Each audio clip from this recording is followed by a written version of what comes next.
So here's the deal, everyone. Me and my team have been working on loads of content for the new patch, but this whole time there has been something gnawing at the back of my mind, and it's kind of just came clear.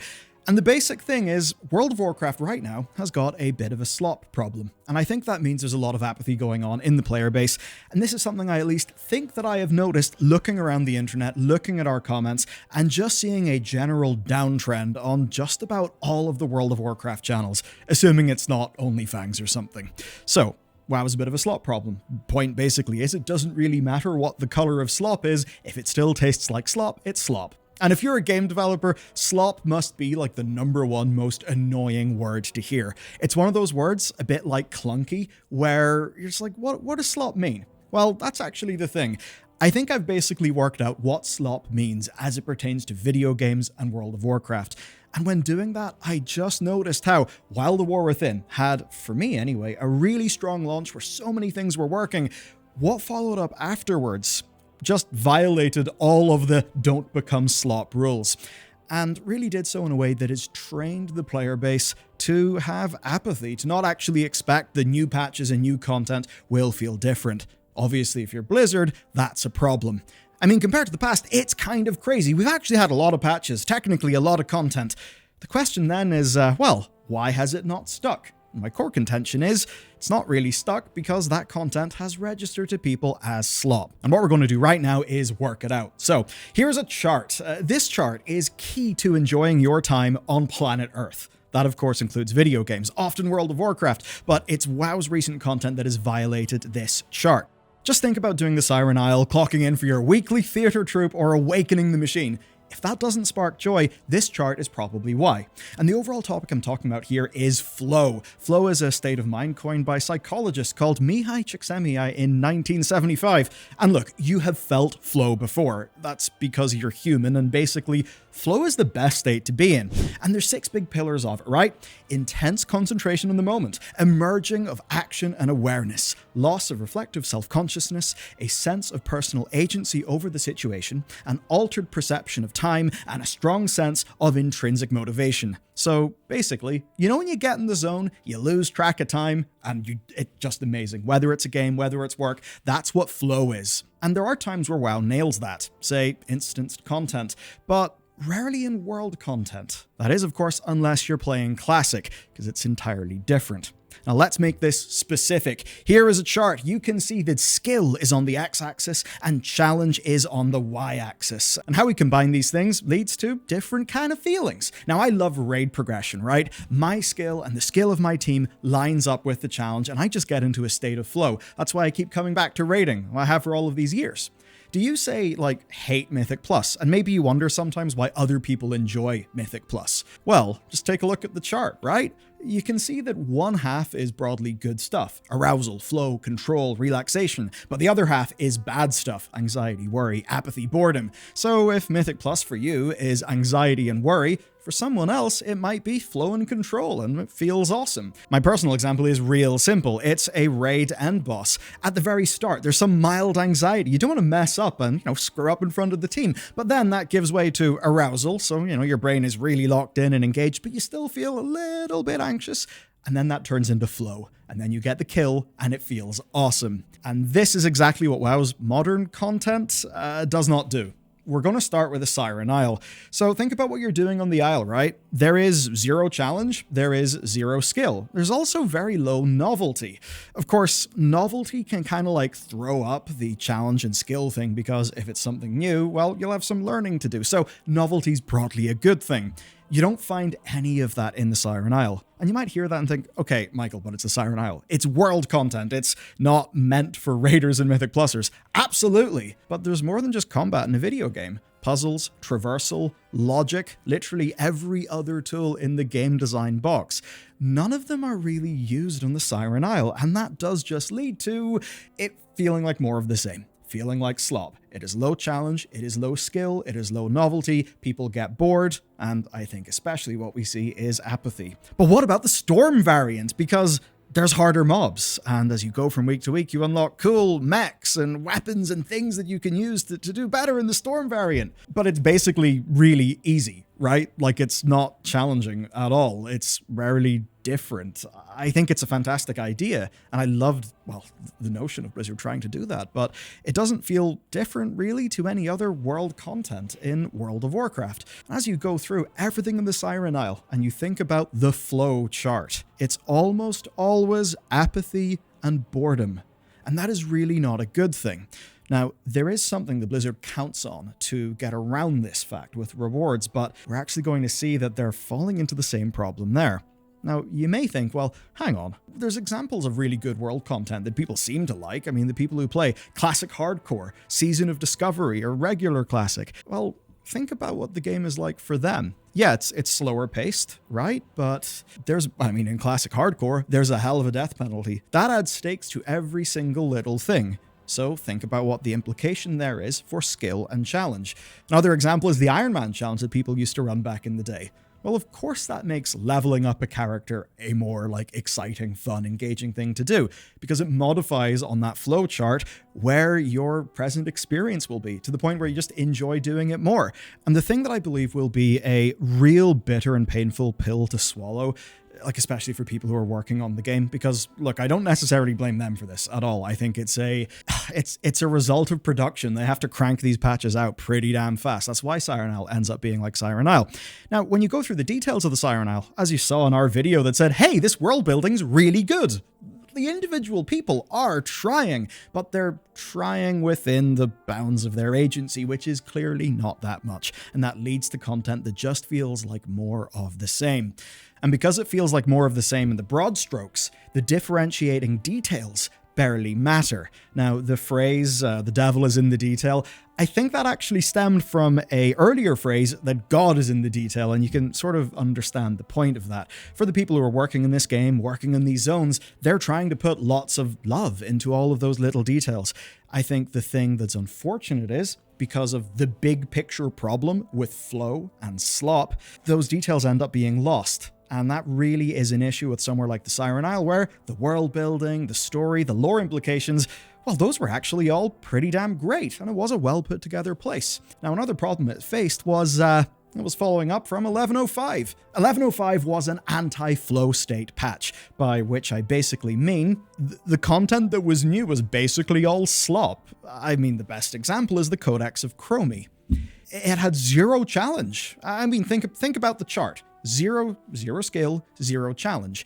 If you did somehow have lots of World of Warcraft skill, there was no way within the Codex of Chromie to express that skill. And you could try to express that skill via, I don't know, completing a harder version of it, or maybe by doing the version that was there faster, better, doing something interesting or unique, but none of that was possible. It was just such a rote, static, boring thing.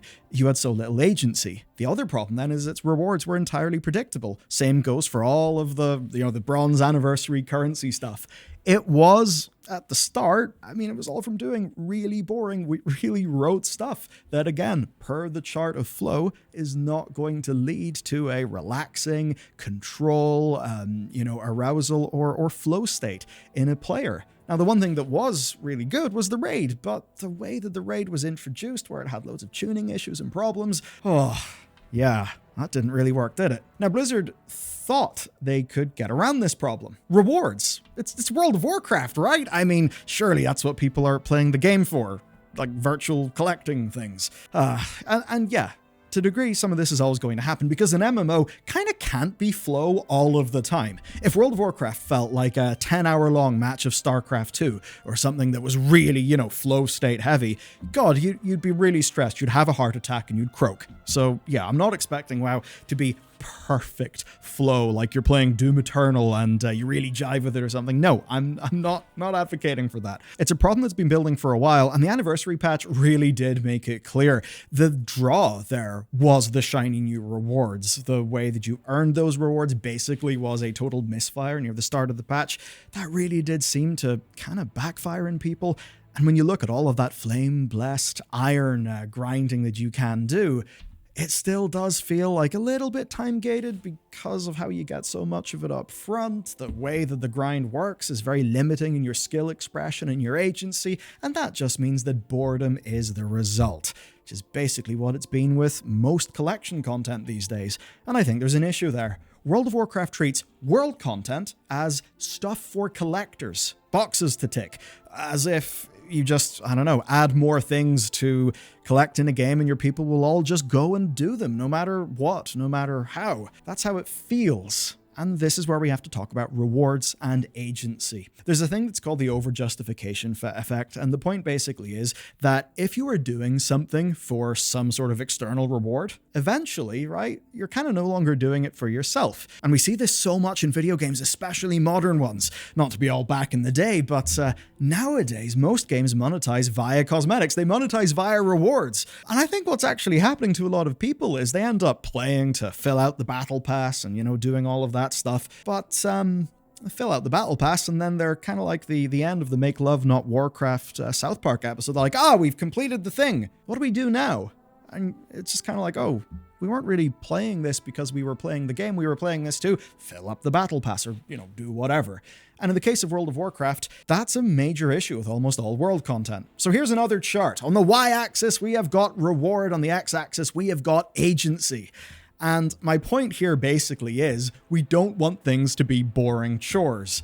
And right now, World of Warcraft makes a lot of things boring chores. So take Circe's Circlet, right, from the Siren Isle. Their original design there was extremely time-gated in how you actually earned the little gems that you put into the circlet. And then, of course, on top of that, you would get a new item level upgrade every week. Essentially, it was completely time-gated. Now, if you think about magnitude of reward in this chart, it's way up in the y-axis because this is powerful stuff. But if you think about how much agency the player has got over getting that reward, it's pretty much at the far left of the x-axis. That means it just ends up being a really, really big chore. You're just kind of turning up to get your item levels every week. It's not really via playing the game. But then think about the flame-blessed iron gear. So there's loads of it, right? So you can sort of say it's a pretty good reward, but while you've got quite a bit more agency than you did with, say, the circlet power, I mean, you're either mob farming, but it's not really designed to be a hyper mob farm in the way that a lot of more farmy video games will actually design a farm. And if you want to get lots of flame-blessed iron, I mean, you're going to be doing the upfront major sources, and then what? Either farm mobs or just do those weeklies again on an alt, which won't really get you into a flow state. You're just literally repeating the same thing again and again and again. And the thing is, it costs over 80,000 flame-blessed iron to get all the different things. Now, does that, for you, promote arousal, flow, control, or relaxation? Or does it promote worry, boredom, or apathy? I think it actually does the three of those. You could say anxiety, but that's only if somebody was like, oh my god, there's so many, I'm anxious that I won't have, time to get all the flame-blessed iron. I don't think that's many people. Well, you could say that's worry, right? So that's worry covered. Boredom. Well, it's not going to be a fun experience, is it? It's pretty low skill, pretty low challenge, you're going to be bored. And apathy. Well, it absolutely will be creating apathy. It's slow, it's boring, you're not really doing anything novel to get more flame-blessed iron. It's just going to be boring. And they've trained people that that's actually how this content feels. Patch after patch after patch after patch. And that's the thing. The slop might be a different color or a different theme, but it still is slop. It still tastes the same. And I like putting these charts together. Here's another little one for novelty and reward. This is one thing that, Siren Isle really messed up. And my point here basically is, even if as a game designer you're struggling to generate a good balance of challenge to skill, well, novelty can help there. Number one, novelty does kind of reset challenge and skill if you're presenting your players with a new scenario, new situation, new mechanics. So that can be pretty good. But also seeing new things, doing new things, that is intrinsically motivating in terms of your game experience. Think about the Siren Isle. It's rares and treasures. Yeah, there's little differentiating details, but wrote large, it's rares and treasures. People have seen rares and treasures for a very long time. Rares are pretty much always the same. Treasures are always the same. Obviously, it's going to be slop. It doesn't matter if you write really cool flavor text for something that appears in a treasure, or if a rare is summoned in a slightly different way because the player donates flame-blessed iron on a table, and then a 3-minute timer happens, and then the rare mob is active. That's not really going to make it different if the core thing itself is basically the same, which it has been for a long, long, long time, to the point where people are seeing the patterns. And as we think about patch 11.1, I mean, drive is great, and there is so much character and so much effort in Undermine. But if people broad strokes just think rares, treasures, world quests, the differentiating details, which is where the individual staff have really tried to cook and put in their creative effort, those are just not going to matter as much. And that is what's concerning. It brings me to my next point. The production line. World of Warcraft has got a new patch every 8 to 10 weeks, which basically means you gotta crank those suckers out on a schedule. How do you do that while making that content not feel like slop, right? Now, Blizzard did mention being data-driven and how they've actually followed a lot of their data to inform their development process. I think it's pretty obvious, and we actually know that Dragonflight did a way better job of retaining players. Well, number one, this new content cadence was new in Dragonflight, which certainly did help. And take something like the Theater Troupe and the Time Rifts. Well, the Time Rifts felt a bit new and different when they came out. The Theater Troupe doesn't really anymore. It's clearly just the same thing being kind of rehashed. And even though if you go to the Theater Troupe and actually try to dive into that lore, there's a really cool story in there, and they've obviously tried. It doesn't really matter because broad strokes it feels like the same thing. And of course it does. They're basically reusing the same tooling. And I don't blame them for that. They've got deadlines. And this expansion actually shows us an example of why they would be reusing the same stuff. And it's called Awakening the Machine. There was so much on the beta that pointed towards Awakening the Machine having like Torghast-like powers that you would unlock every once in a while, maybe having a leaderboard. It seemed like it was actually something that was meant to be video game, challenge where maybe you and your friends could see who lasts the longest in an infinite wave thing. They were trying to make that a real proper piece of video game content. But what we got was, well, the most shippable version with all of the things that could have made it cool cut away.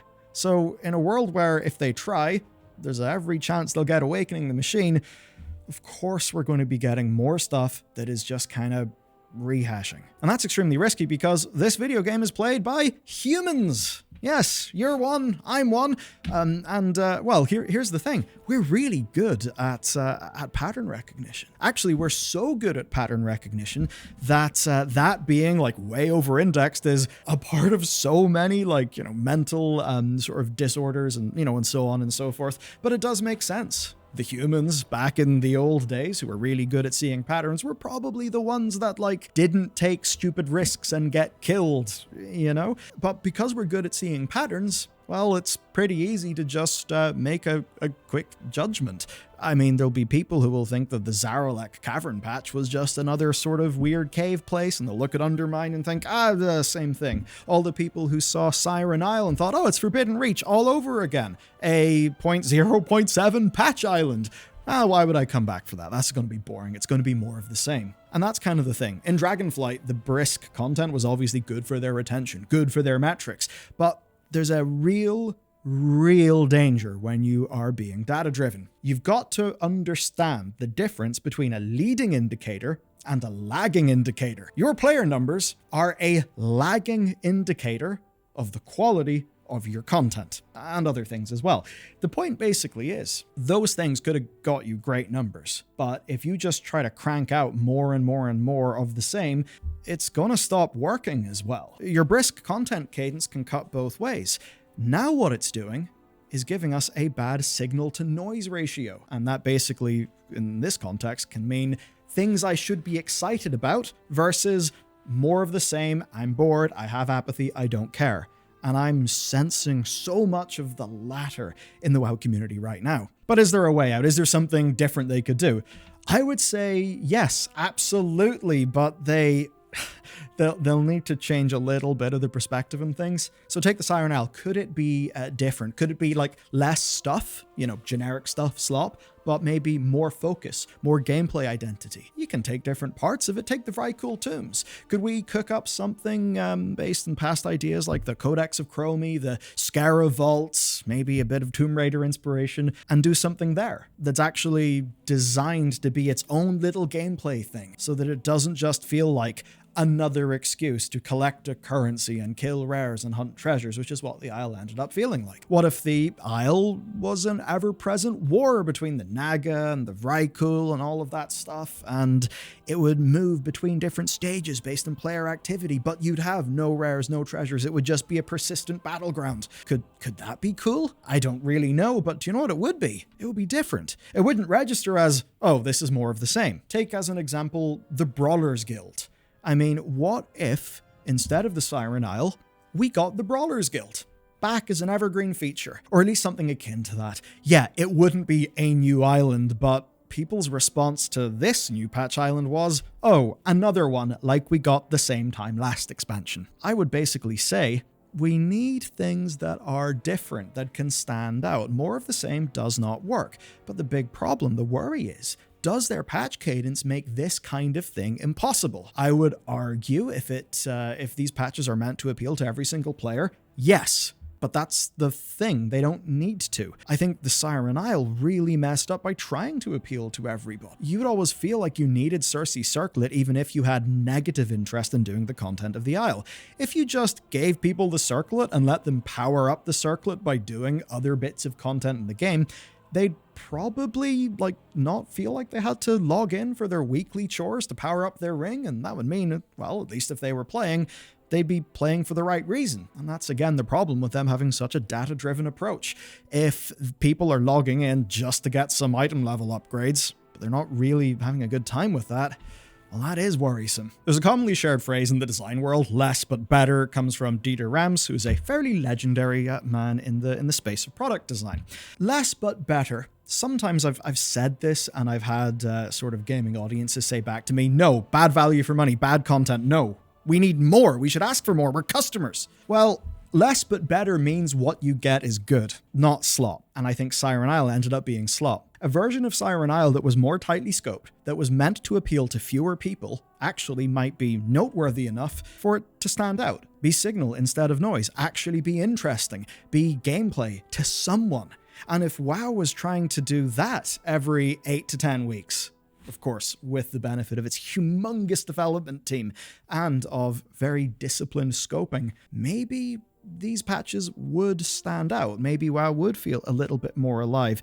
And maybe instead of just rehashing the same design patterns, albeit on different scales, we get something that feels new. Because whenever you go to Undermine, you're going to do rares and treasures and world quests. You just did rares and treasures and world quests on the Siren Isle. You just did rares and treasures and world quests on Khazalgar. You just did rares and treasures and world quests in the Emerald Dream. You just did rares and treasures and world quests in the Zaralek, and so on and so forth. But it's what happens if you follow the data rather than treat the data, the player data, for what it is, a lagging indicator of the quality of your design. Well, then you kind of realize, oh, the thing that matters is design quality. Maybe Time Rifts jazzed up a whole bunch of gameplay because they felt a bit different. And again, remember, the point here is not to hate, it is to explain and to inform. I had a strange feeling whenever I was playing the game, right, doing Siren Isle stuff, whenever I was looking at comments in our videos, sort of feeling the vibes. I wanted to explain that. I think it's useful to explain it because it gives us the tools and the language to actually understand what the problem is. If we understand what the problem is, we can do useful things, right? We can do useful things. But if we don't understand the problem, we end up just having apathy, leaving, or being angry, saying, oh, shitty devs, they don't understand it, the game's shit, game's over. Well, if we actually understand what's going on, then we're doing all of this from a place of power, right? No worry, no anger, because guess what? You know what the deal is, you know what's up. And I think the overly data-driven, treating it as a leading indicator, not a lagging indicator, is one of the largest problems in modern game design. I think it's one that Blizzard has fallen into a few times in the past, and I think that what's going on right now is evidence of that happening in the here and the now. I think it feels a little bit worse than usual because on top of this, they had a Season 1 that I think really did struggle with Mythic Plus, as in struggled with the core Mythic Plus audience, which, and of course, PvP's basically does appear to be rather dead. I'm very concerned, honestly. That just means that even though War Within, I think, had a strong launch and has so much going for it, we ended up running out of steam for the reasons in this video.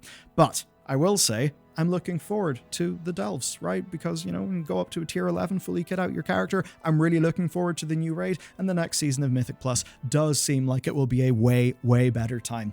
I'm actually really excited to play my current main, the Paladin. I'm also really excited to play potentially my next main. You can find out about what that is in this video.